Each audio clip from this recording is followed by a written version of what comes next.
जैसे हर गैजेट के साथ एक क्विक स्टार्ट गाइड आता है ना, जो बताता है कि वो मशीन क्या करती है, उसका मकसद क्या है। ठीक वैसे ही भारत का संविधान एक प्रस्तावना यानी प्रियम्बल के साथ आता है। पर यह सिर्फ एक गाइड नहीं है, ये तो हमारे संविधान का दर्शन है, उसकी आत्मा है। लेकिन सवाल ये है कि क्या ये सिर्फ एक खूबसूरत परिचय है या इसमें असली ताकत भी है। आज हम लोग इसी सवाल की तह तक चलेंगे और भारतीय संविधान की प्रस्तावना पर गहराई से बात करेंगे। ये चर्चा खास तौर पर यूपीएससी, राज्य पीएससी, न्यायपालिका और दूसरी सरकारी परीक्षाओं की तैयारी करने वालों के लिए है, जिसमें हम हर पहलू को बिल्कुल साफ-साफ समझेंगे। हम ये जानेंगे कि प्रस्तावना क्या है, ये कहाँ से आई, इसके भारी भरकम शब्दों का असली मतलब क्या है और सबसे जरूरी सुप्रीम कोर्ट ने इसे कैसे देखा है। तो चलिए शुरू करते हैं। सबसे पहले ये विचार ये आया कहाँ से, इसकी जड़ें कहाँ हैं? देखिए, इसकी नींव पंडित जवाहरलाल नेहरू के उद्देश्य संकल्प यानी ऑब्जेक्टिव्स रेजोल्यूशन में है।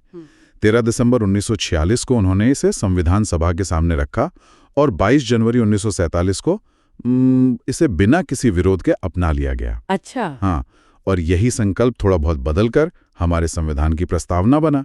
ये एक तरह से उस मंजिल का नक्शा था जहां संविधान सभा देश को ले जाना चाहती थी। और प्रेरणा के बारे में क्या? मतलब क्या ये हमारा अपना ही विचार था या हमने कहीं और से भी प्रेरणा ली? दोनों बातें हैं। संविधान की शुरुआत में एक प्रस्तावना रखने का जो आइडिया है वो अमेरिका के संविधान से प्रेरित है। वो ऐसा करने वाला पहला बड़ा लोकतंत्र था। लेकिन हमारी प्रस्तावना की जो भाषा है, जो एक फ्लो है, उस पे ऑस्ट्रेलियाई संविधान का असर दिखता है। तो हमने अच्छे विचारों को लिया पर उन्हें अपने देश के हिसाब से ढाला। यहाँ एक बात मुझे हमेशा हैरान करती है। जिस उद्देश्य संकल्प से सब कुछ शुरू हुआ वो तो सबसे पहले आया, लेकिन प्रस्तावना जो उसी का रूप है उसे संविधान में सबसे आखिर में जोड़ा गया। ऐसा क्यों? इसके पीछे कोई खास वजह थी? ये बहुत अच्छा सवाल है। ऐसा इसलिए किया गया ताकि ये सुनिश्चित हो सके कि प्रस्तावना पूरे संविधान के दर्शन और उसके प्रावधानों से मेल खाए। ओके। संविधान निर्माताओं ने पहले पूरा संविधान तैयार किया और फिर ये जांचा कि क्या प्रस्तावना वाकई में उस संविधान का सही सार पेश कर रही है जो उन्होंने बनाया है। ये एक तरह से फाइनल क्वालिटी चेक था। और प्रस्तावना की शुरुआत जिन शब्दों से होती है, हम भारत के लोग, हाँ, we the people of India, वो अपने आप में एक क्रांति है। क्रांति? वो कैसे? ये सुनने में तो बहुत सीधा लगता है। सोच कर देखिए, सदियों की गुलामी के बाद ये शब्द कह रहे थे कि अब भारत की अंतिम शक्ति किसी राजा, रानी या बाहरी हुकूमत के हाथ में नहीं, बल्कि सीधे भारत की जनता के हाथ में है। संविधान को बनाने और अपनाने की शक्ति जनता से ही मिली है। ये लोकतंत्र की सबसे बड़ी घोषणा है। कमाल है। चलिए अब उन शब्दों की बात करते हैं जो प्रस्तावना की जान है और जिनसे परीक्षाओं में अक्सर सवाल पूछे जाते हैं। ये जो शब्द है संप्रभु, समाजवादी, पंथनिरपेक्ष, ये सुनने में बहुत भारी लगते हैं। क्या हम इन्हें एक एक करके आसान भाषा में समझ सकते हैं? बिल्कुल। इन्हें समझने के लिए हम प्रस्तावना को 3 हिस्सों में बांट सकते हैं। पहला, शक्ति का स्रोत, जो हैं हम भारत के लोग। दूसरा, भारत का चरित्र या उसकी प्रकृति, जिसे 5 शब्द बताते हैं। और तीसरा, संविधान के लक्ष्य या उद्देश्य। ठीक है, तो भारत के चरित्र की बात करते हैं। पहला शब्द है संप्रभु, सॉवरेन। संप्रभु होने का सीधा सा मतलब है अपने फैसले खुद लेना। भारत अपने आंतरिक मामलों जैसे कानून बनाना और बाहरी मामलों जैसे किस देश से संधि करनी है में पूरी तरह आजाद है। संप्रभु होने का यह मतलब नहीं कि भारत दुनिया से कटकर रहेगा। हम संयुक्त राष्ट्र के सदस्य हैं, अंतर्राष्ट्रीय संधियों पर दस्तखत करते हैं, लेकिन ये सब हम अपनी मर्जी और अपने राष्ट्रीय हितों के अनुसार करते हैं, किसी बाहरी देश के दबाव में नहीं। यही असली संप्रभुता है। और दूसरा शब्द है समाजवादी, सोशलिस्ट। ये शब्द तो मूल प्रस्तावना में नहीं था, है ना? इसे बाद में जोड़ा गया था। हाँ, इसे 1976 में 42वें संशोधन से जोड़ा गया। और यहां समझना बहुत जरूरी है कि भारत का समाजवाद सोवियत संघ वाला कम्युनिस्ट समाजवाद नहीं है, जहां सब कुछ सरकार के कब्जे में होता है। हमारा लोकतांत्रिक समाजवाद है। यहां समाजवादी का असली मतलब था आर्थिक न्याय को एक नाम देना, यानी ये पक्का करना कि देश की तरक्की का फायदा कुछ हाथों में सिमट कर ना रह जाए, बल्कि समाज के आखिरी इंसान तक पहुंचे। ये गांधी के सर्वोदय का विचार है, जिसे एक संवैधानिक शब्द दिया गया। ये एक मिश्रित अर्थव्यवस्था की बात करता है, जहां सरकारी और निजी दोनों मिलकर काम करते हैं। लेकिन 1991 के आर्थिक सुधारों के बाद, जहां हमने बाजार को खोला और निजीकरण को अपनाया, क्या समाजवादी शब्द की प्रासंगिकता कम नहीं हो गई है? इस पर तो अक्सर बहस होती है। ये एक बहुत जायज बहस है, लेकिन सुप्रीम कोर्ट ने कई बार साफ किया है कि भारत में समाजवाद का मतलब निजी उद्योगों का खात्मा नहीं, बल्कि आय और अवसरों की असमानता को कम करना है। आज भी सरकार की जो कल्याणकारी योजनाएं हैं, जैसे मनरेगा या खाद्य सुरक्षा कानून, वो इसी समाजवादी भावना का प्रतीक हैं। तो इसका रूप बदला है, लेकिन आत्मा वही है। समझ गई। अगला शब्द है पंथनिरपेक्ष, सेक्युलर, जिसे लेकर भी बहुत चर्चा होती है। इसे भी 42वें संशोधन से जोड़ा गया था। और भारत की पंथनिरपेक्षता पश्चिमी देशों से अलग है, जहां धर्म और राज्य के बीच एक दीवार होती है। हमारे यहाँ सकारात्मक पंथनिरपेक्षता है। इसका मतलब है कि राज्य का अपना कोई धर्म नहीं होगा, लेकिन वो सभी धर्मों का बराबर सम्मान करेगा और जरूरत पड़ने पर उन्हें समर्थन भी दे सकता है। अनुच्छेद 25 से 28 तक धार्मिक स्वतंत्रता का मौलिक अधिकार इसी सिद्धांत की गारंटी देता है। और फिर आते हैं लोकतांत्रिक, डेमोक्रेटिक और गणराज्य, रिपब्लिक। इन दोनों में क्या फर्क है? अक्सर लोग कंफ्यूज हो जाते हैं। लोकतंत्रात्मक का मतलब है कि सरकार जनता द्वारा, जनता के लिए और जनता की है। हम वोट देकर अपने प्रतिनिधि चुनते हैं जो हमारे लिए फैसले लेते हैं। ये हुआ राजनीतिक लोकतंत्र। लेकिन प्रस्तावना सामाजिक और आर्थिक लोकतंत्र की भी बात करती है, यानी समाज में किसी को विशेष अधिकार न मिले और सबको आर्थिक रूप से आगे बढ़ने के मौके मिले। अच्छा। और गणराज्य, वहीं गणराज्य यानी रिपब्लिक का संबंध देश के सर्वोच्च पद से है। इसका मतलब है कि राष्ट्र का प्रमुख यानी हमारे राष्ट्रपति वंश के आधार पर नहीं आते, जैसे ब्रिटेन में राजा या रानी होते हैं। उन्हें एक निश्चित समय के लिए चुना जाता है, भले ही अप्रत्यक्ष रूप से। गणराज्य का एक और मतलब है कि देश का कोई भी नागरिक बिना किसी भेदभाव के किसी भी सार्वजनिक पद तक पहुंच सकता है। तो ये 5 शब्द भारत का एक तरह से कैरेक्टर सर्टिफिकेट है कि हमारा देश कैसा होगा। लेकिन इस देश का मकसद क्या है? ये अपने नागरिकों को देना क्या चाहता है? इसका जवाब हमें प्रस्तावना के अगले हिस्से में मिलता है। बिल्कुल, प्रस्तावना 4 मकसद या उद्देश्य बताती है: न्याय, स्वतंत्रता, समानता और बंधुत्व। सबसे पहले न्याय, और वो भी 3 तरह का: सामाजिक, आर्थिक और राजनीतिक।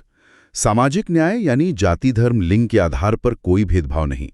आर्थिक न्याय यानी अमीरी गरीबी के आधार पर भेदभाव ना हो। और राजनीतिक न्याय मतलब हर किसी को वोट देने और चुनाव लड़ने का समान अधिकार। और स्वतंत्रता, समानता, बंधुत्व। स्वतंत्रता का मतलब है विचार, अभिव्यक्ति, विश्वास, धर्म और पूजा की आज़ादी। लेकिन ये आज़ादी बिलगाम नहीं है। आप कुछ भी बोलने की आज़ादी के नाम पर देश की सुरक्षा को खतरे में नहीं डाल सकते। समानता का मतलब है कानून के सामने सब बराबर हैं और सबको आगे बढ़ने के बराबर मौके मिलेंगे। सरकारी नौकरियों के आरक्षण इसी अवसर की समानता को हकीकत में बदलने की एक कोशिश है। और आखिर में बंधुत्व यानी भाईचारे की भावना। ये सिर्फ एक भावना नहीं है, इसका लक्ष्य है हर व्यक्ति की गरिमा सुनिश्चित करना और देश की एकता और अखंडता को बनाए रखना।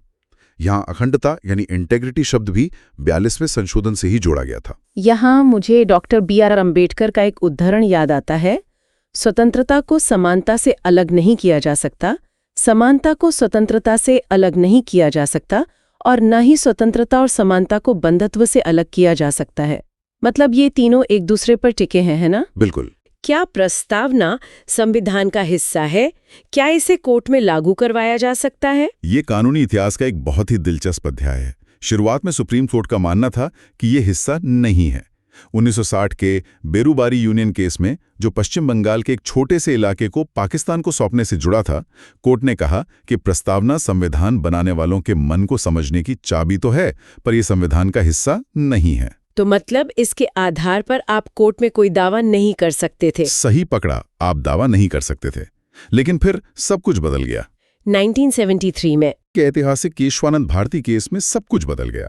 सुप्रीम कोर्ट ने अपने पिछले फैसले को पलट दिया और एक ऐतिहासिक निर्णय दिया कि प्रस्तावना संविधान का एक अभिन्न अंग है।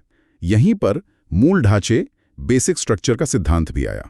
इस सिद्धांत को ऐसे समझिए कि आप एक घर का रंग रोगन कर सकते हैं, कमरे की दीवारें बदल सकते हैं, लेकिन आप उसकी नींव को नहीं तोड़ सकते।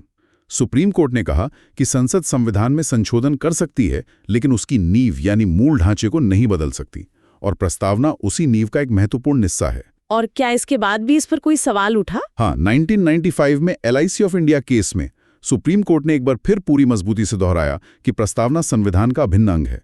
तो आज के दिन ये कानून पूरी तरह से स्थापित है। तो अगर ये संविधान का हिस्सा है, तो इसका मतलब है कि इसमें संशोधन भी हो सकता है? हाँ, केशवानंद भारती केस में कोर्ट ने यही कहा था। क्योंकि यह संविधान का हिस्सा है, इसलिए संसद अनुच्छेद 368 के तहत इसमें संशोधन कर सकती है, लेकिन वही शर्त लागू होती है कि मूल ढांचे में कोई बदलाव नहीं होना चाहिए। बिल्कुल। और इसी शक्ति का इस्तेमाल करके 1976 में 42वां संशोधन के जरिए इसमें एक बार संशोधन किया भी गया, जब समाजवादी, पंथ निरपेक्ष और अखंडता शब्द जोड़े गए। हाल ही में इन जोड़े गए शब्दों को लेकर भी एक मामला सुप्रीम कोर्ट तक पहुंचा था। वो क्या था और कोर्ट का उस पर क्या रुख रहा? 2020 में एक याचिका दायर की गई थी, जिसमें मांग की गई कि 1976 में जोड़े गए समाजवादी और पंथ निरपेक्ष शब्दों को प्रस्तावना से हटा दिया जाए। याचिकाकर्ता का तर्क था कि यह संशोधन आपातकाल के दौरान हुआ था और यह संविधान सभा की मूल इच्छा के खिलाफ था।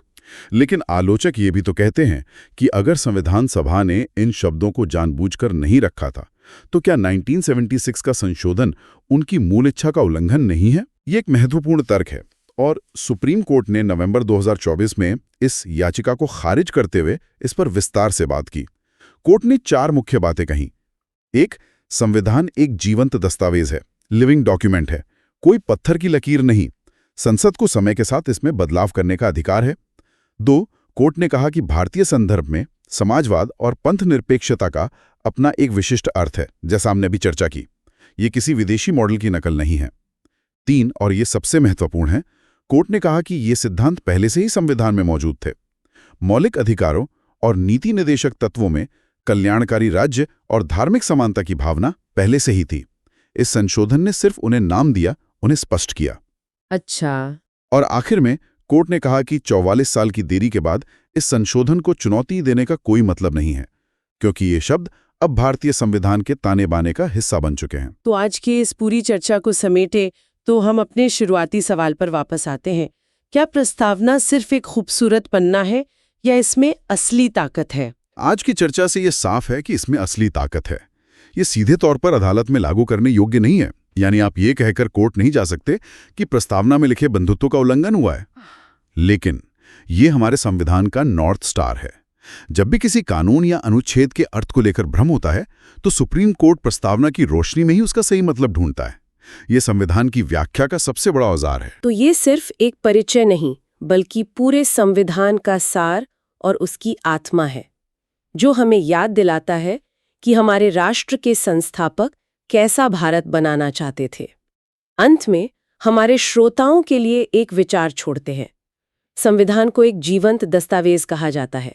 जैसे जैसे हमारा समाज और समय बदल रहा है, क्या प्रस्तावना में दिए गए आदर्शों, विशेषतः सामाजिक और आर्थिक न्याय की हमारी व्याख्या भी विकसित होनी चाहिए, ताकि वे आज की चुनौतियों जैसे कि डिजिटल डिवाइड, पर्यावरण संकट या आर्टिफिशियल इंटेलिजेंस से पैदा हुई असमानताओं का प्रभावी ढंग से सामना कर सकें? ये एक ऐसा प्रश्न है जो हमारे संविधान की जीवंत प्रकृति को दर्शाता है और हमें इस पर लगातार विचार करते रहना चाहिए। अगर आज की क्लास अच्छी लगी हो तो वीडियो को लाइक जरूर करें और अपने दोस्तों के साथ शेयर भी करें। और हाँ, स्टडी ओजी चैनल को सब्सक्राइब करना ना भूलें और वो जो घंटी है ना बेल आइकॉन, उसे दबा दें ताकि कोई भी जरूरी क्लास मिस ना हो।